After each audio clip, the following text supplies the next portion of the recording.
Hello everyone, and thank you for joining us for today's presentation as part of the Industry Insight webinar series. The topic this time is Start Stronger, Finish Faster with Secondary Sources on Westlaw. Speaking today will be Terry Kruk, Gene Mace, and Bess Ryan of Westlaw.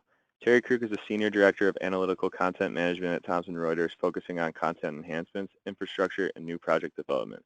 She began her editorial career as an ALR editor and is a graduate of the University of Notre Dame Law School and a member of the New York Bar. Gene Mace is the VP of Analytical Editorial at Thomson Reuters.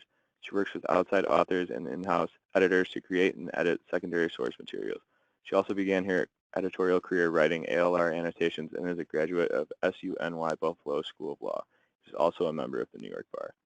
Bess Ryan is a product developer in the project management group, working with analytical content online and print. She started her career at Thomson Reuters as a reference attorney, and prior to that practiced family law with a small law firm. She is a graduate of the University of Wisconsin Law School. The presentation today will be followed by a Q&A. Please enter your questions into the question box in the webinar panel on the right side of your screen. All questions will be addressed at the end of the presentation. We are recording this webinar and will be sending a video in the follow-up email in a few days.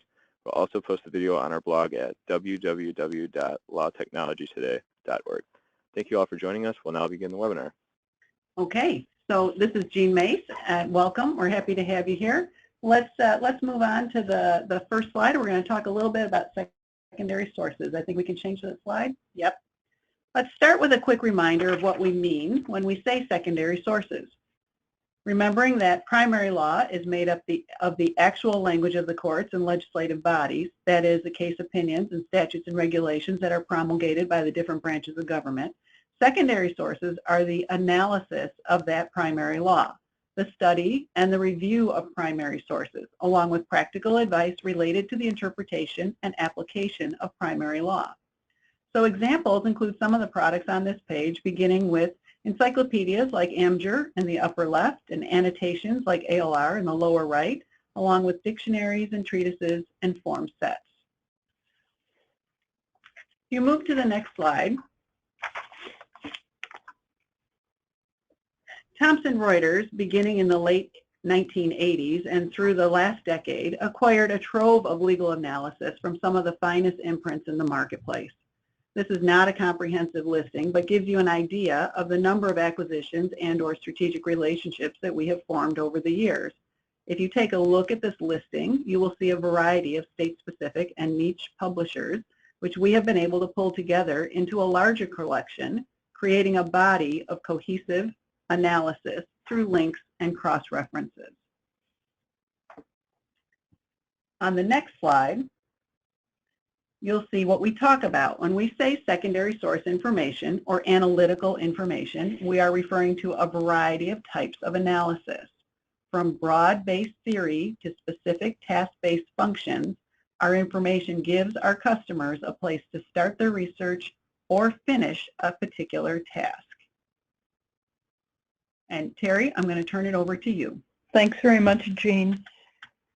If you can move the slide ahead one, that would be grand. Thanks very much.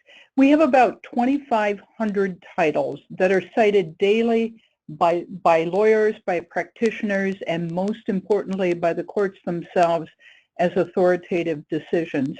In fact, as we were preparing our remarks for our session today, the recent Kraft Foods patent case that the Supreme Court handed down earlier this week cited and relied on the Justice Scalia and Brian Garner's title, Reading the Law, which we published a few years ago. So again, the courts, including the Supreme Court, regularly rely on the law. It is the foundation in many respects of the information that powers our system, our legal system. Some of the publications you see listed here, ALR, Jean and I, of course, are particularly proud of that publication, having cut our young editorial teeth on that years ago. But even recently, in most recent years, the last 3 years, the Supreme Court has cited annotations in its majority, concurring, and sometimes dissenting opinions. In fact, in the Hobby Lobby case, as I recall, both the majority and dissenting opinion cited publications from Thomson Reuters. So again, it's a measure of significance and importance that lawyers and judges rely on the content that we publish every day. And I think that this has even become a greater point of differentiation in the market as our world is flooded with information coming from all sources, some vetted and some not vetted. In this day and age of so-called fake news, knowing that the content is written by experts, curated, edited, and reviewed by expert legal publishing staff makes all the difference to the publishing or to the legal world. So again, that authoritative nature of the content and the reliance of the courts on the information published is key. One of our hallmark publications, Wright and Miller, Federal Practice and Procedure, is quite frankly the Bible. And I think it was Justice Ginsburg recently referred to it in remarks as the Bible. She was a colleague of Professor Wright, and I know, Jean, you have a little bit of a story to tell in that regard. Well, I was also thinking of Justice Gorsuch used it in his confirmation hearings as That's he was right. actually defending an action that someone was suggesting he took inappropriately, and he said, "No, I followed the Bible. I followed FP&P." So yeah, we have a few fans on the Supreme Court. Yes. So if you move ahead to the next slide, is a listing of just some of the authors. It is those who write for us are among the most renowned professionals in our business. Practitioners, academics, judges at both the state and federal level, and Supreme Court justices. Justice Gorsuch is one of the contributing authors of a recently published title, The Law of Judicial Precedent. And of course, Justice Scalia, now deceased, was also an author of Thompson Reuters. But again, the repertoire or the portfolio of authors that we have touch all levels and touch all segments, not just large law firms, but we have many small and mid-sized law firm practitioners writing for us and writing very practice-oriented content that is useful for the small practitioner to the middle practitioner. And again, we have very scholarly treatises that are really considered foundational and at the core of the practice of law in this country. So if you could move on to our next slide. Thanks.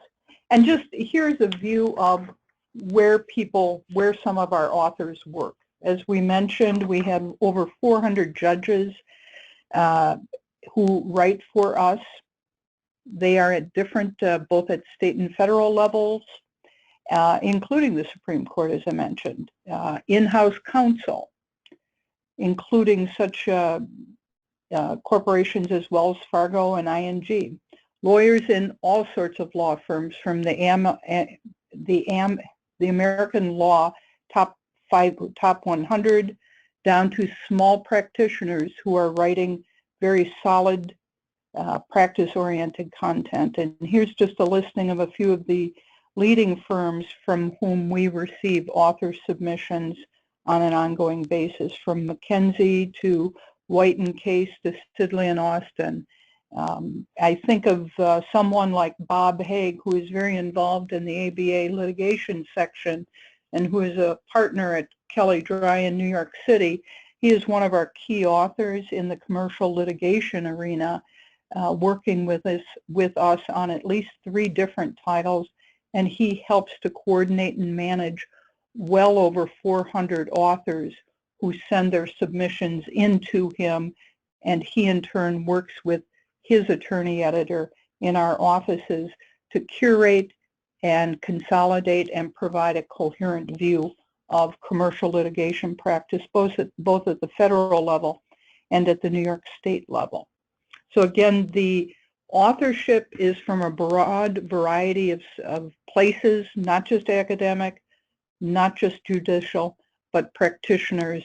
So across the board, you get a good perspective on the law and how to practice the law. If you could move ahead one slide. We also have a breadth and depth of content coverage across the board from bankruptcy through tax.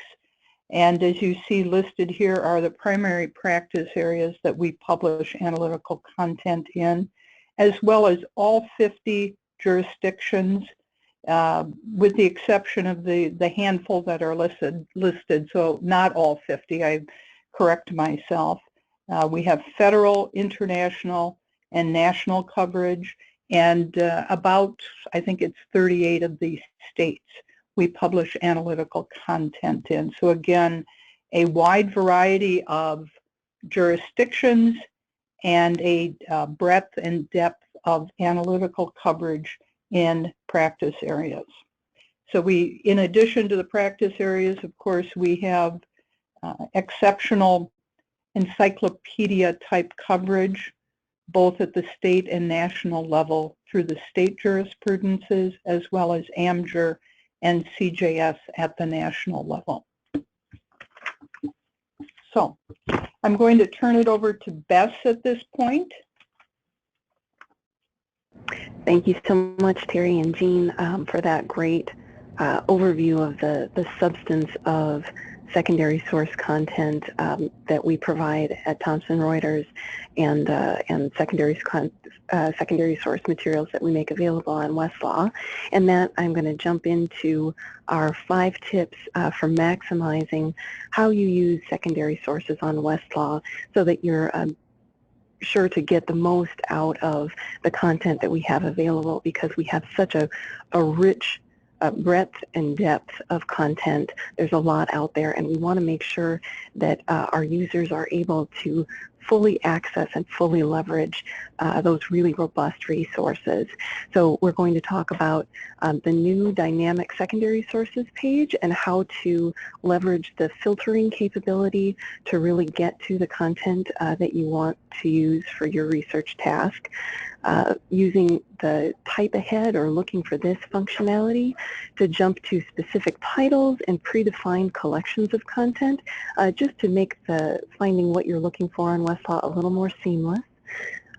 Using the new fully expandable tables of contents that we've introduced for our Thompson Reuters legal publications, as well as the new left panel table of contents that is now available directly from the document view. And then finally, we'll talk about our new reading mode feature that allows for a seamless online reading experience. So I'm going to jump out of this deck here and go over to Westlaw. Now, I imagine many of you are very familiar with the Westlaw homepage. In order to access our new dynamic secondary sources page, you'll see the link for secondary sources right there on the home screen under Browse.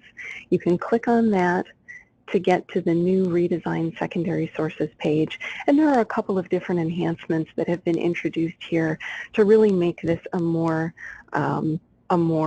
customizable experience.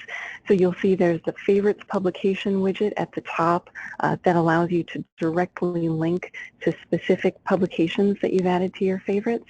But what I really want to focus on in this first tip is the filtering capability that appears now on the left-hand side.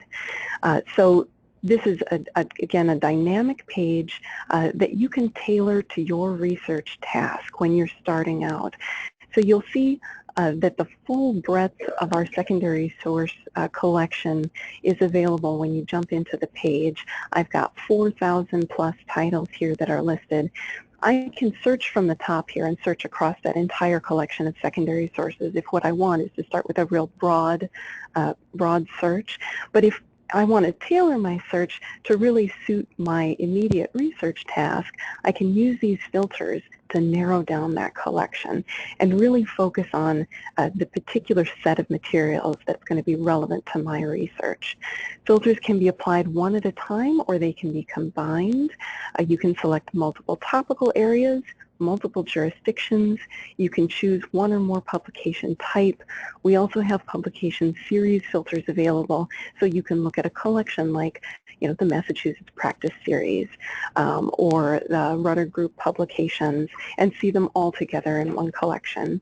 You can mix and match these filters so that you can combine these different attributes to really customize your research. So for example, say I'm a family law practitioner in Arizona and I have a case that's dealing with an issue of a child that was conceived posthumously with stored genetic material. So if I'm starting out from the secondary sources page and I want to collect what are the family law materials that may get me resources on this issue, I can go under Topic and I can expand that to select family law. And then I can go to jurisdiction and I can select my state, Arizona, but then say I know that this is an area that is kind of very specific, very niche, and so I'm also interested in looking at California law because in Arizona I know that my courts are going to consider that persuasive authority in the absence of Arizona authority. So I apply my filters. And you'll see now from 4,000 plus titles, I've very quickly been able to narrow in on the 18 titles that are relevant to my jurisdiction and my practice area so that I can really jump into what are the materials that may give me things relevant to the topic at hand. From here, I can search from the search box to just search across all 18 of these titles at once. I can also select specific titles, so if I want to pick and choose, I can run a search across selected titles. And I can dive straight into an individual title if I see something that I think, oh, that's the book, that's what I want. I can click on that link and jump straight into that material. You'll also notice that we have the new information icon available directly from the secondary sources page. So previously you had to click through all the way to the publication level in order to access that information. But now directly from this list, I can click on that eye icon and get enhanced information about the publication so that I can make an informed choice about whether or not this is relevant to what I'm looking for. You'll see there's information about the contents of the publication, citation formats for accessing it on Westlaw or citing to it, and related research references as well if there are other publications in the same area along the same lines that I might be interested in. So I'm going to run a quick search from this page just to demonstrate searching across my filtered collection of sources.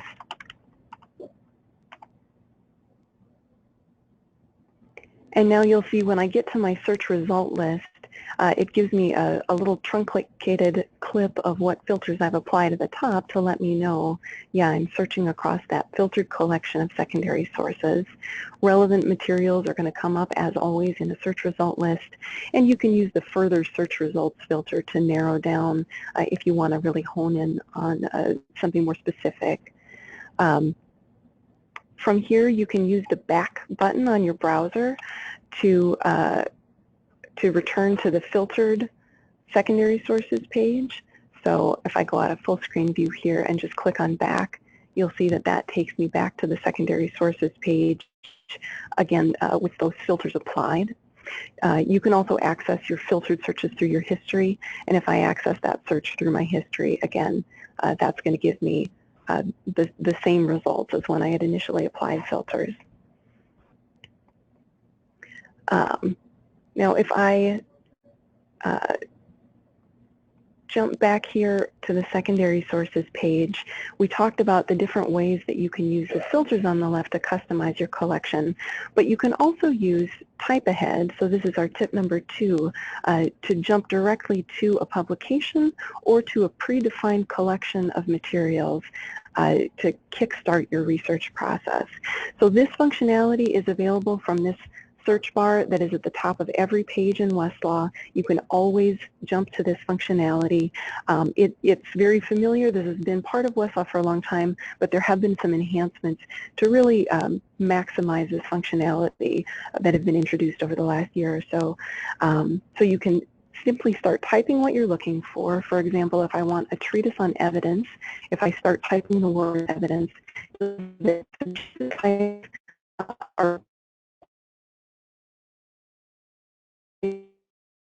are names. McCarthy. I'll see quick links under looking for this for McCarthy on trademarks, as well as rights of privacy and publicity, which is also authored by Thomas McCarthy, even though it's not listed there in the visible title.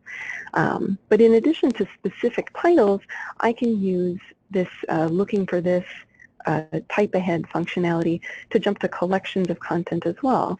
So if I'm interested in finding publications by the Rudder Group, I can type in Rudder Group and use this link to jump to that collection of Rudder Group practice guides, and it'll take me to a pre-filtered view of the secondary sources page with just those titles displayed. This also works for topical collections of materials, for jurisdiction collections of materials. You know, if I start typing Minnesota texts and treatises, let's try Minnesota law reviews, I can very quickly jump to those materials. Similarly, you'll notice because this is a kind of an autocomplete type ahead functionality, you don't have to spell out the full word. So I can type Intel prop and start typing treatises, and very quickly I'll get that link for intellectual property texts and treatises. You don't have to spell it out in full. It doesn't have to be exactly right, but just type those first few letters of the keywords in what you're looking for. Once I've jumped to one of these pre-filtered pages, I can further customize the filters that are applied. So initially you'll see I have 136 titles on my intellectual property text and treatises results. If I scroll down and look at the content types, it's worth noting that text and treatises, when you use this type ahead functionality, by default will include jurisprudence and encyclopedia materials as well, because those typically do have very robust coverage of those topical areas. But if you want to exclude those materials, you certainly can. Just uncheck the filter, and you'll see that your list narrows down. You'll also notice that for the topical filters, there are a number of topics that have plus signs to indicate subtopics. So say I've jumped to intellectual property texts and treatises, and I realize, well, this is a little more broad than what I was really trying to focus on, but maybe I want to focus on the subtopic of trademarks.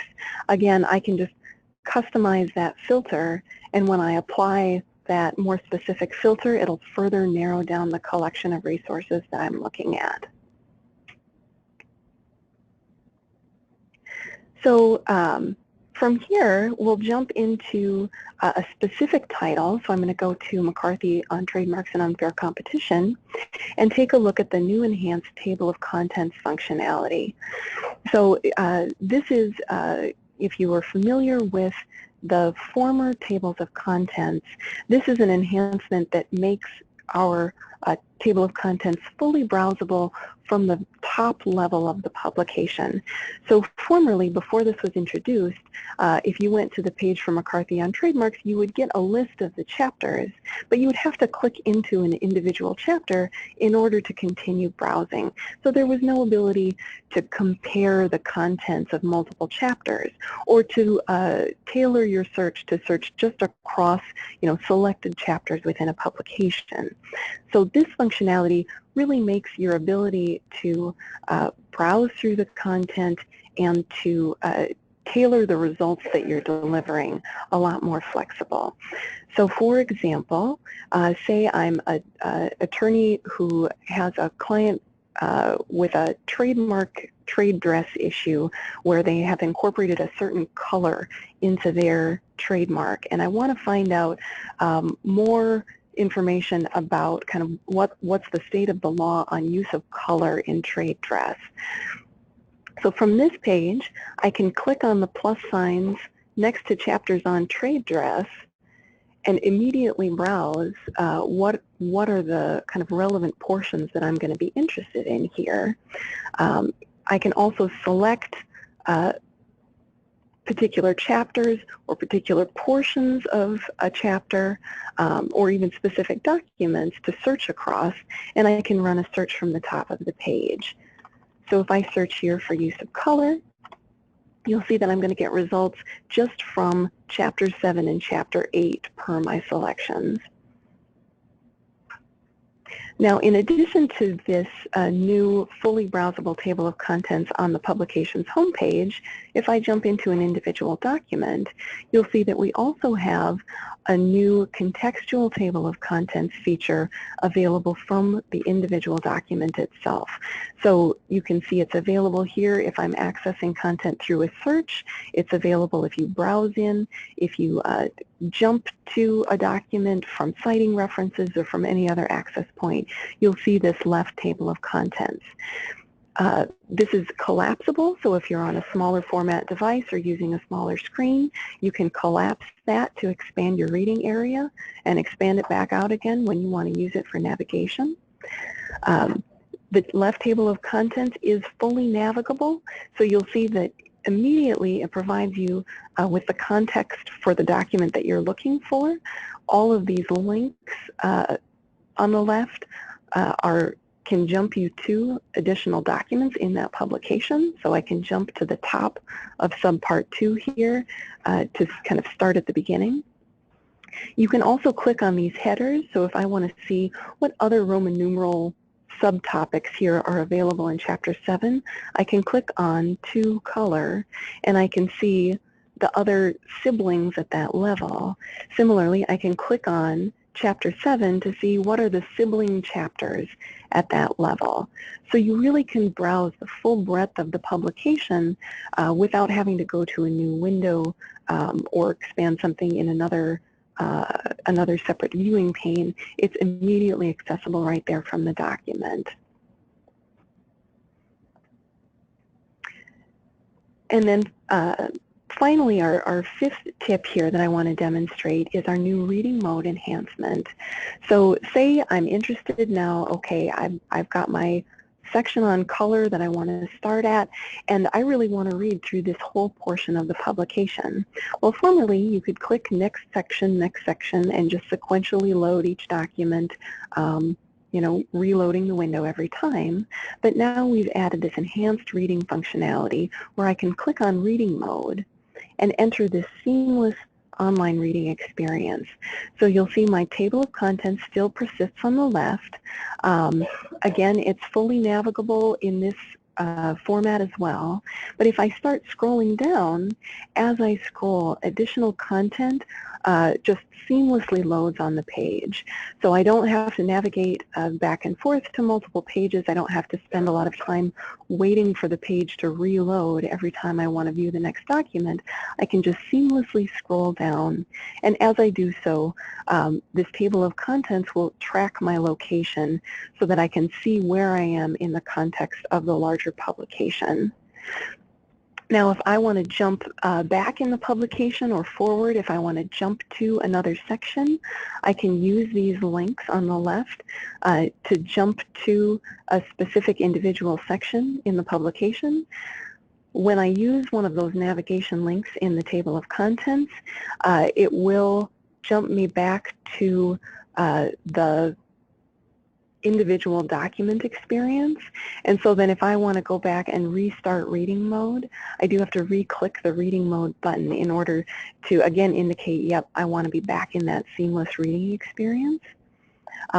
This is designed to ensure that you have visibility into the content that you're viewing as you continue to load materials. So you'll see there's a loading icon that momentarily displays as new content is loaded. Also, as I'm loading content, this is a document view for each document that I'm loading. So if I want to jump back to something using my history, I can see all of the content that I'm viewed just sequentially has loaded in my history so that I'm able to re-access content in the same manner and kind of according to the same billing model as is already in place for document views. So there's not a different model for billing content in reading mode. It's exactly the same type of inclusion. You can re-access content within your history. And it's all kind of as a seamless experience.